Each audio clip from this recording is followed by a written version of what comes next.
এক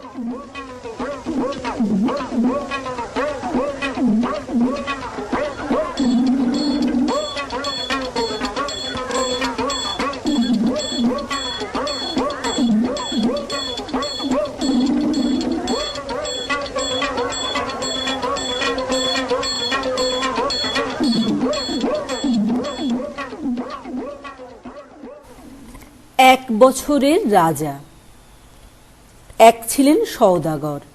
তাঁর একটি সামান্য কৃতদাস তাঁর একমাত্র ছেলেকে জল থেকে বাঁচায়। সওদাগর খুশি হয়ে তাকে মুক্তি তো দিলেনই, তাছাড়া জাহাজ বোঝাই করে নানা রকম বাণিজ্যের জিনিস তাকে বকশিস দিয়ে বললেন, সমুদ্র পার হয়ে বিদেশে যাও, এই সব জিনিস বেচে যা টাকা পাবে সবই তোমার। কৃতদাস মনিবের কাছ থেকে বিদায় নিয়ে জাহাজে চড়ে রওনা হলো বাণিজ্য করতে। কিন্তু বাণিজ্য করা আর হলো না। সমুদ্রের মাঝখানে তুফান উঠে জাহাজটিকে ভেঙে চুরে জিনিসপত্র লোকজন কোথায় যে ভাসিয়ে নিল তার আর খোঁজ পাওয়া গেল না। কৃতদাসটি অনেক কষ্টে হাবুডুবু খেয়ে একটা দ্বীপের চড়ায় এসে ঠেকল।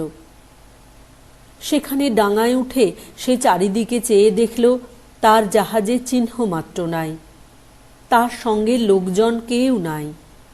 তখন সে হতাশ হয়ে সমুদ্রের ধারে বালির উপর বসে পড়ল।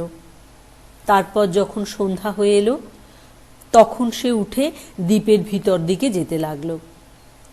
সেখানে বড় বড় গাছের বন, তারপর প্রকাণ্ড মাঠ, আর তারই ঠিক মাঝখানে চমৎকার শহর। শহরের ফটক দিয়ে মশাল হাতে মেলাই লোক বার হচ্ছে। তাকে দেখতে পেয়েই সেই লোকেরা চিৎকার করে বলল, মহারাজের শুভাগমন হোক, মহারাজ দীর্ঘজীবী হন।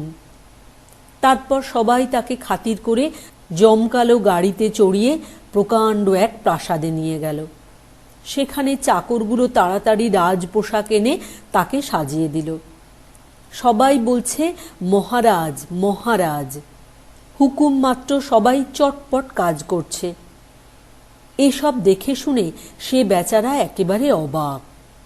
সে ভাবল সবই বুঝি স্বপ্ন, বুঝি তার নিজেরই মাথা খারাপ হয়েছে, তাই এই রকম মনে হচ্ছে।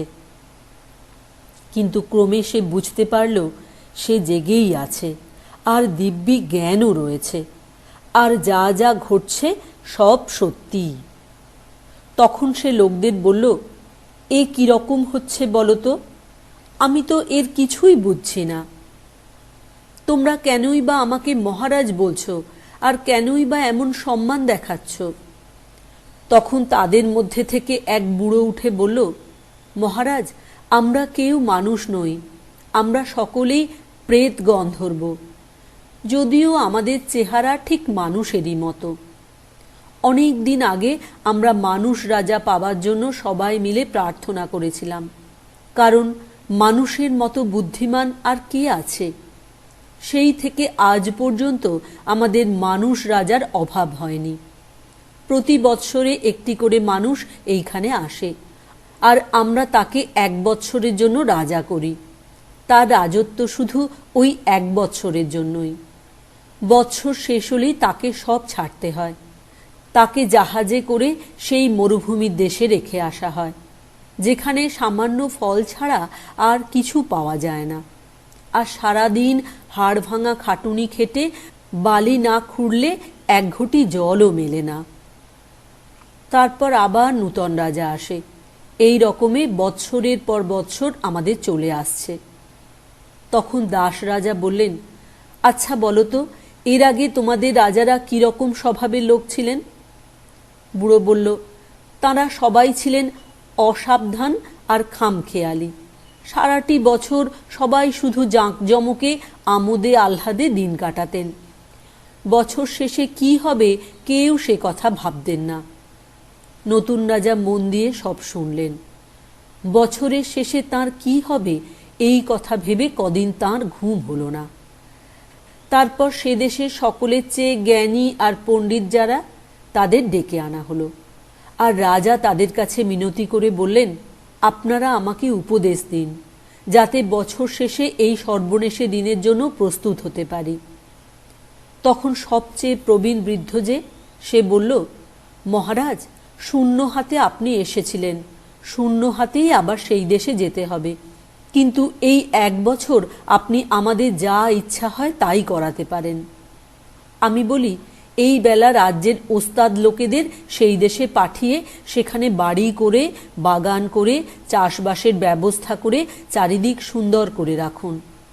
ততদিনে ফলে ফুলে দেশ ভরে উঠবে, সেখানে লোকের যাতায়াত হবে।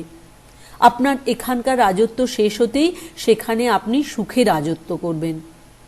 বৎসর তো দেখতে দেখতে চলে যাবে, অথচ কাজ আপনার ঢের।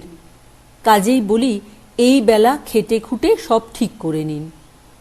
রাজা তখনই হুকুম দিয়ে লোক লস্কর, জিনিসপত্র, গাছের চারা, ফলের বীজ আর বড় বড় কলকবজা পাঠিয়ে আগে থেকে সেই মরুভূমিকে সুন্দর করে সাজিয়ে গুছিয়ে রাখলেন।